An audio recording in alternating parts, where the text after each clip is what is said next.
السلام عليكم. كيف انتم؟ لاباس؟ صحة لاباس؟ هاني الامور؟ في هذا الفيديو غادي نجاوب على واحد السؤال جد مستعجل. اخت كريمة معلمة خياطة تقول: السلام عليكم اختي، انا من المتتبعات المعجبات بافكارك، خاصة فيديوهات النصائح. ارجو منك الاهتمام بالموضوع الذي ساطرحه.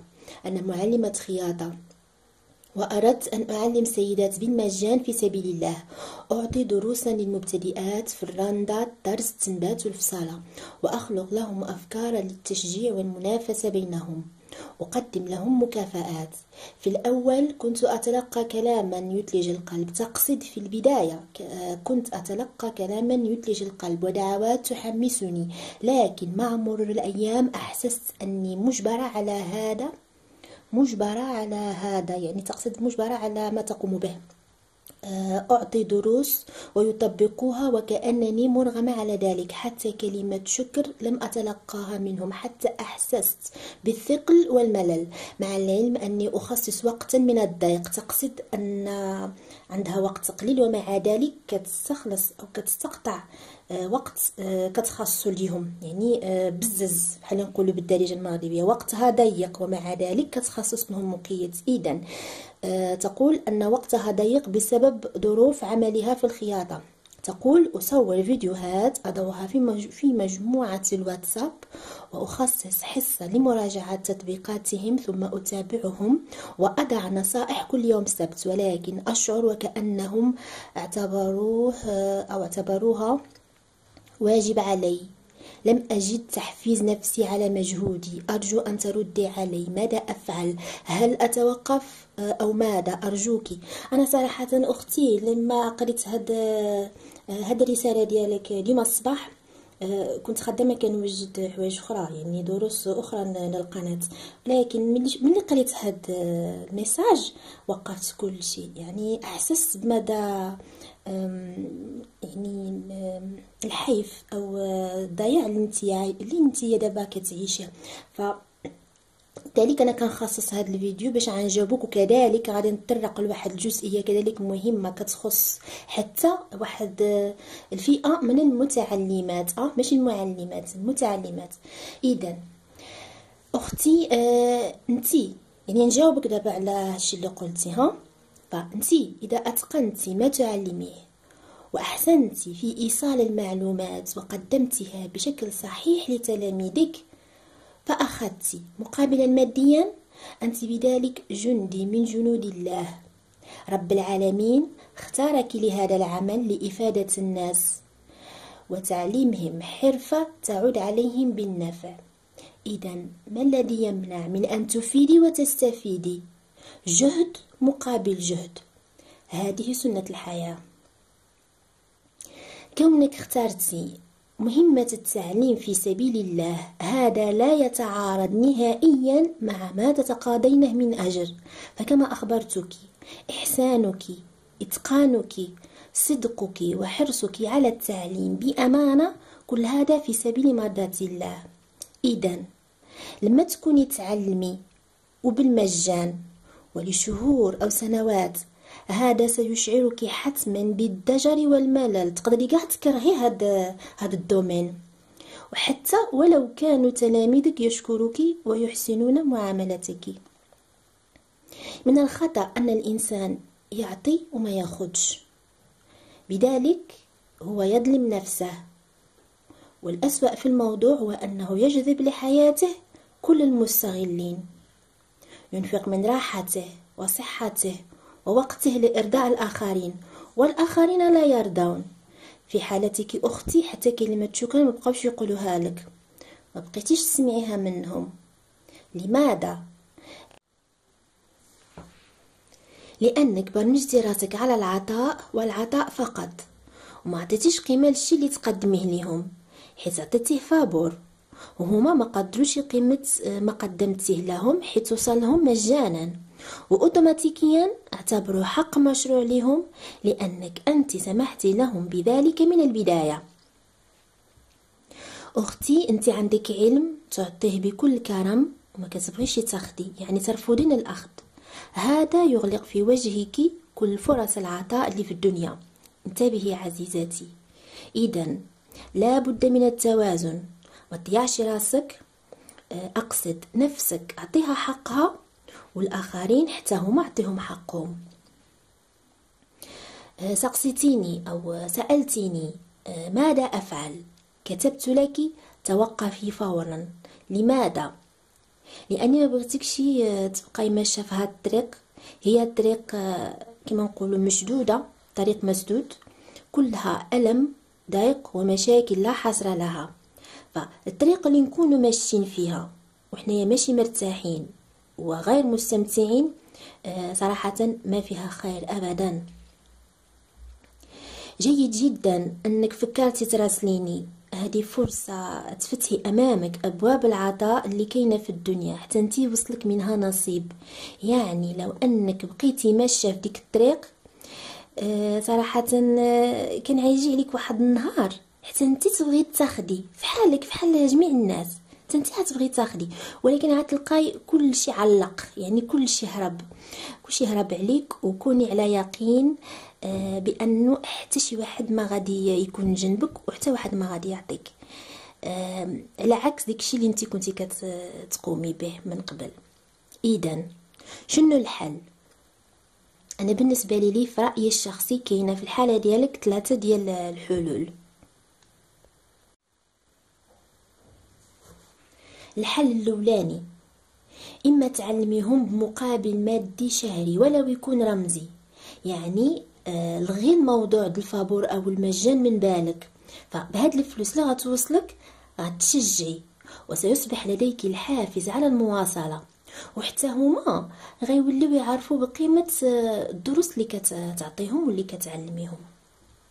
الحل الثاني، تفتحي قناه في اليوتيوب، انت فعلا كتقومي بمجهودات جباره، ما شاء الله عليك، عندك خبره في مجال التصوير وكترفعي فيديوهات في الواتساب، كتراجعي التطبيقات البنات وكتصحيهم الى اخره من المسائل اللي كنتي قلتي لي في رسالتك، يعني برافو عليك.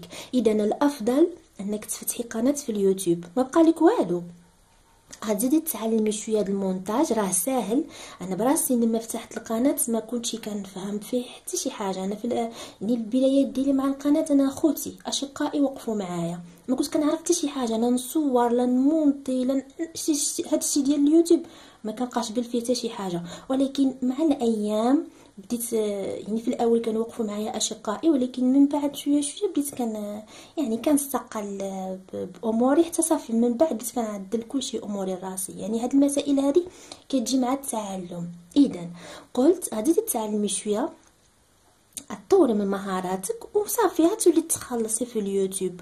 الخلاص في اليوتيوب كيكون على حسب التيسير ديال ربي الحنين، على حسب تيسير رب العالمين. ممكن تخلصي في شهر او ممكن في شهرين او 3 اشهر، يعني الموضوع ديال التيسير في اليوتيوب هو موضوع توفيق الهي، ما كايناش شي حاجه اخرى. فحنايا كقنوات تعليميه راه كل واحد ورزقه، وكيف ما كان الحال اليوتيوب راه ما يخليكش بلاش، يعني ما تخدميش فيه فابور او بالمجان. نجيو دابا للحل الثالث، اذا ما قدرتيش لا على الحل الاولاني ولا على الحل الثاني، اذا توقفي واكتفي بتيسير او واكتفي بتسيير عملك، تسيير عملك الاصلي اللي كتعيشي منه، يعني هو الابقى لك. فما تفرطيش في خدمتك وعطيها كل وقتك، يعني هي الابقى لك كما نقولوا. الوقت والمجهود اللي كيضيع منك غير هكذاك وجهيهم لتطوير مهاراتك وتعلمي حاجه جديده. فتعرفي اختي راكي بنت الحرفه، يعني بنت المجال، راه المجال ديال الصنعه او الحرف واسع جدا، دائما فيه الجديد، دائما فيه ابتكارات، دائما يعني هو واحد البحر واسع جدا لا قرار له. وما تنسايش اختي تخصصي واحد الوقت للراحه ديالك.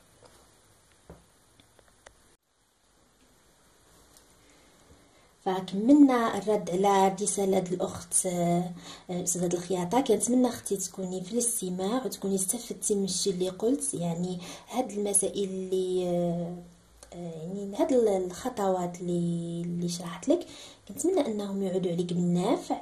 وكنتمنى لك التوفيق في حياتك المهنيه. بالنسبه للبنات المتعلمات، هذا عاود واحد الموضوع كبير بزاف، ولكن انا غادي نعطيكم رؤوس اقلام او اشارات كذلك باش تاخذوهم بعين الاعتبار، لان كنلاحظوا بزاف هذا الموضوع، ومن شحال هادي وانا ما غنتكلم فيه، وجاتني دابا الفرصه باش نتكلم. اذا كاينه بنات متعلمات كيكونوا يلاه عاد بادين في المجال وبداو كيتقنوا شويه، فكتجيهم الخدمه. مثلا كتجي اخت كتقول لها يعني من خارج يعني من خارج المؤسسه اللي كتعلم فيها، كتقول انا غنجيب لك كتاب ونجيب لك البرامه، مثلا بغات جلابه نجيب لك كتاب ونجيب لك البرامه والمسائل كامله، ها هما تعلمي فيهم، ها هما تلقي يدك فيهم. الاخت المتعلمه وخصوصا اذا كانت يعني فقيره وما فحالتهاش وتعرفوا في المرحله ديال التعلم كنحتاجوا بزاف ديال التوابات وكنحتاجوا بزاف ديال المصاريف. اذا كانت الاخت المتعلمه حالتها الماديه شويه ضعيفه فكتقبل بهذا العرض، كتقول ها هو جاب لربي الثوب جاتني البرامه، انا غنطلق يدي في هذا الشيء غنتعلم فيه وصافي، ماشي مشكل الثمن، ماشي مهم الخلاص، انا غنطلق يدي فيهم وصافي. فهذا اكبر خطا كترتكبوه البنات المتعلمات. جات عندك وحده جابت لك الثوب جابت لك البرامه قالت لك هاك خدم لي طلق يدك، قول لها لا اختي انا كنتعلم وكنتعلم بالفلوس، وهذا الشيء اللي غادي في الصاله عندها الثمن، والتطريقه او الخدمه ديال الماكينه او الخدمه اللي عندها الثمن غتخلصيني، غتعوض معها يعني اقصد غادي تقدي معها الكلام في البدايه، بغاتو هذيك ما بغاتي الله الغني تدي الثوب ديالها تشوف فيه يطرقوا. فاكبر خطا كترتكبوه البنات اللي كيتعلموا هو انكم كتبغيو غير دوزوا مثلا الشهر بتوابات من عند الناس بحال هكذايا يعني كتخدموا فابور. النصيحة اللي نعطيكم أنا من خلال تجربتي المتواضعة في هذا المجال ولسنين طويلة، عمرك ما تخدم فابور ولو أنك تكوني كتعلمي مازال متعلمة. يعني ما تحقريش راسك وتقولي لا أنا مازال كنتعلم نقدر ندير أخطاء، لا، ولو أنك كتعلمي ديك البياسة ملي غتشديها من عند السيدة راكي غادي تجيبيها البلاصة اللي كتعلمي فيها وغتشرف عليها السيده اللي كتعلمك، راه تقول لك هذه من هنا فتقيها هذه من هنا صحيها. بالعكس هي ملي غادي تعرفك المعلمه ديالك ملي غتعرفك شاده خدمه الناس من برا المعلمه غادي تبغي تعاونك باش تطلعيها احسن، باش الصوره ديال المعلمه ديالك او الصوره ديال المكان انت كتعلمي فيه يكون ان شاء الله تكونوا فهمتوني، يعني توصل لديك السيده بان ديك المكان كيتعلموا فيه مزيان، فغتوقف معك تعطلعيها من ديك الشيء. اذا البنات المتعلمات لا رد عليكم تشدوا شي خدمه ولو انكم مازالين كتعلموا تخلصي فيها، وماشي ضروري تطلبي عاود تسمعني كنقول هاد الهضره تشحط السيده بشي ثمن عالي، لا، ثمن رمزي. مهم هذا الثمن الرمزي كيحفز لك حتى عقلك الباطن انك ماشي المسائل واخدها غير هكاك غير عادي غير خدم وزيد خدم وزيد ودوز، لا، كل حاجه عندها حقها. ان شاء الله بنات تكونوا فهمتوني. فالخلاصه ديال الموضوع انك عمرك ما تخدم فابور، سواء معلمات او متعلمات، خدمتي خدمه ضروري تخلصي، قلت والا فعقلك الباطن سيستخف بالامر وكيولي عندك عادي ما تخلصيش، يعني كتعودي على العطاء العطاء العطاء بدون اخذ. وانتبهوا البنات هذا الموضوع هذا راه كيأثر على حياتك كلها، حتى على حياتك الأسرية، كتولي تفكري بنفس المنطق، دائما عندك عادي ماشي مشكل، دائما عادي ماشي مشكل، انا كندير الخير انا مزيانه، ولكن انت في الداخل ديالك في العمق ديالك الله سبحانه وتعالى هو اللي مطلع عليك. فما تضيعيش راسك باش ربي يجازيك ويكافئك وتكون حياتك يعني تعيشي حياتك مزيانة ومرتاحة ومستمتعة. أهم ما في الموضوع أنك تعيشي حياتك صح ومستمتعة. بالنسبة للصورة اللي حطيت لكم في المنتدى هاد القناة، الصورة ديال شخصين يحفران، الأول باقي بعيد على الكنز ولكن كيحفر بهمة ونشاط، والثاني باقي له كما نقولوا باللغه العربيه باقي له قيد انمله، يعني واحد القدر بسيط ويوصل للكنز وقرر انه يتوقف. فانا كنت حطيت لكم هذه الصوره وطلبت منكم تعطيوني تعليق شنو كتشوفوا، وقلت لكم باني غنختار افضل تعليق. لما قريت تعليقاتكم كلها صراحه لقيت بان معظمها يعني احسن التعبير، فصعب انني نختار يعني افضل تعليق، فكلها تعليقاتكم جيده ممتازه ما شاء الله عليكم، وبرافو عليكم على التجاوب وعلى المشاركه. فاللي نبغي نضيف هو ان فعلا بالاصرار والعزيمه والاراده القويه الواحد راه كيوصل. ويا حبذا لو ان الانسان ديك الطريق اللي رايح يختارها تكون يعني طريق شي حاجه اللي عزيزه عليه، شي حاجه اللي كيستمتع بادائها وتنفيذها. حيت الا كانت الطريق اللي انت ماشي فيها او انت ماشيه فيها ما عجباكش وما مرتاحينش فيها، فغادي يجي عليكم غتجي لكم واحد اللحظه غادي توقفوا، ما تقدروش تكملوا، ما تصبروش. بخلاف انك اذا كنت ماشي في طريق الهدف، يعني اقصد طريق نحو هدفك او الطريق نحو احلامك، بخلاف انك اذا كنت ماشي في ديك الطريق وانت مستمتع وديك الطريق عجباك وفرحان بها، فما كتوقفش في يعني العوائق، يعني المعوقات ما كتوقفش حجر عثرة نهائيا في طريقك. كتبقى ماشي نهار على نهار، انت ماشي مستمتع وصابر، وفي الاخر كتوصل للكنز او نقدر نقولوا الهدف او الحلم ديالك. اشكركم على طيب المتابعه، دمتم سالمين.